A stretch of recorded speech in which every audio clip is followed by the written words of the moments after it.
Welcome back. I'm wrapping up session number one, and this is part two actually. So we were talking about going to the articles directory, reading about electrical hypersensitivity, as we mentioned. Targeted individuals are going to learn a lot. People who've been electronically harassed, they're going to learn a lot. Now, this particular session has to do with spy gadgets that a lot of Americans are buying, for instance. They're buying the watches, they're buying the keychains, they're buying the pins with the hidden cameras in them. They're buying a lot of different gadgets coming out of China. But we're finding that a lot of those gadgets are actually spy products that are made to spy on the person buying them. Okay, well, typically when you buy spy gadgets from China, for instance, you want to use that gadget to spy on someone else.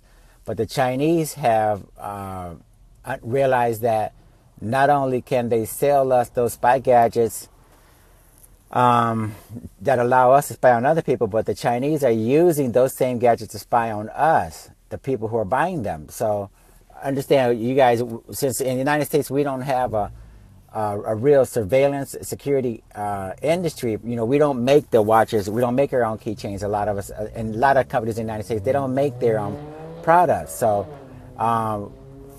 hello, Cameray, Monmad. Anyway, until we get our own industry where we make the cameras and make everything that we use in the way of spy gadgets, we're going to be relying upon the Chinese to provide those gadgets to us. What do you think about buying spy gadgets where the Chinese are spying on us from the purchases that we make? I think that you can buy them from DPL surveillance equipment and buy them that are in the U.S., made in the USA. You got to be careful. Okay, yeah, so to be sure that some other countries' products aren't being used against you, make sure you buy them from DPL surveillance equipment, and we'll make sure that there is no backdoor, there is no security compromises in the products that you buy. Okay, the watches and the keychains and the hidden cameras, the GPS trackers and the audio listening devices. We have engineers and technicians here in the United States. So if there's a problem, we can give you the reassurance, because we sell to government agencies, to law enforcement, and all of those in all of those agencies and organizations.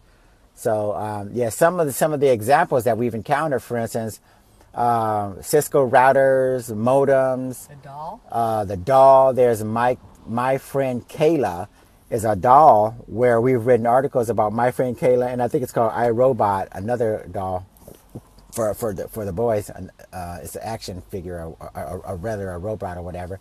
The thing about these toys is they actually have hidden microphones inside, and your children are talking to the doll or the robot or whatever, and they're talking about what the family does, where you go on vacation, when you come home, when you leave home, etc., etc. And all that information is being uploaded to servers and sent outside the United States to other countries, for instance. What do you think about that, Carolyn? That's pretty scary stuff. So yeah, make sure you, when you buy those dolls and those different toys, for instance, that have wireless microphones and internet capability, those are basically bugging devices that you're inviting into your home. You're letting into your home.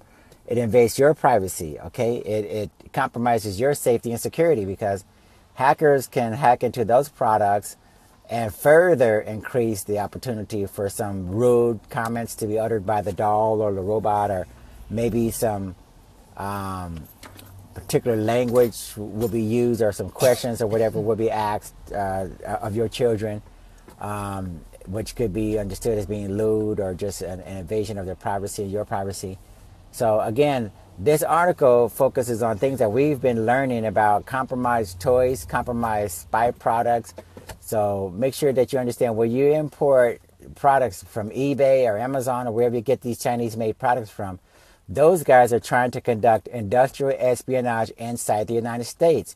So you guys are helping them. Okay, you're buying spy products where your operating system on your computer, your Windows or your Apple, is going to become compromised. That's why you get the warnings and the pop-ups. One of the warnings that I've seen is where the USB on the Apple Macintosh, for instance, on the Apple computers, you get a warning that this USB connector or connection is draining too much power. That means instead of it being passive, now it's actively trying to power the product and cause that product to do certain things where it's draining too much USB power from your laptop or your desktop even.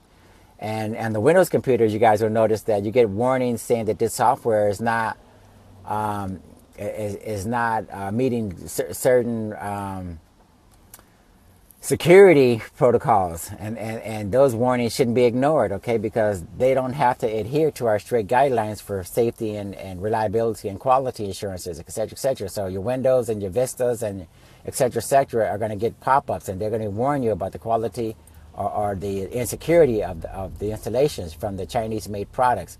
So don't ignore them, and make sure that if you run government organizations, that you don't buy surveillance equipment necessarily from China, mainly because they're trying to conduct industrial espionage. They embed the chips with backdoors where they can remote in and listen in and cause machinery to fail and cause cameras to turn on and microphones to turn on and security firewalls to turn off.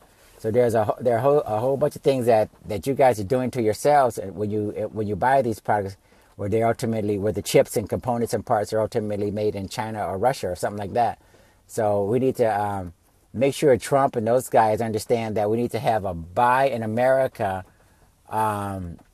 program whereby surveillance and security equipment becomes a protected infrastructure type of area where our products are made in the United States, and we don't have to rely upon countries who are admittedly trying to sabotage and infringe on our patents and trademarks and conduct industrial espionage. That's something that we shouldn't allow here, and it's something that we can't tolerate, okay, going forward. So let's make surveillance and security equipment in the United States. Make sure it meets all quality, the highest guidelines as far as reassurances comes, and it's protected industry, if you will, in the United States, okay? So anyway, we want to wrap this session up, and let's see if Carolyn has any closing remarks. Thanks for viewing, guys. We're open 24/7, and we have lifetime guarantee and warranty on all our products. And we have rentals and layaways, so go shopping. And as usual, share this with a friend, enemy, relative, associate. We don't care who you share it with. Just pass it along to everyone. Give us a call, 888-344-3742. That's 888-344-3742. And let's help make the world a safer place, you guys. Have a good day. Thanks. Take care, and bye.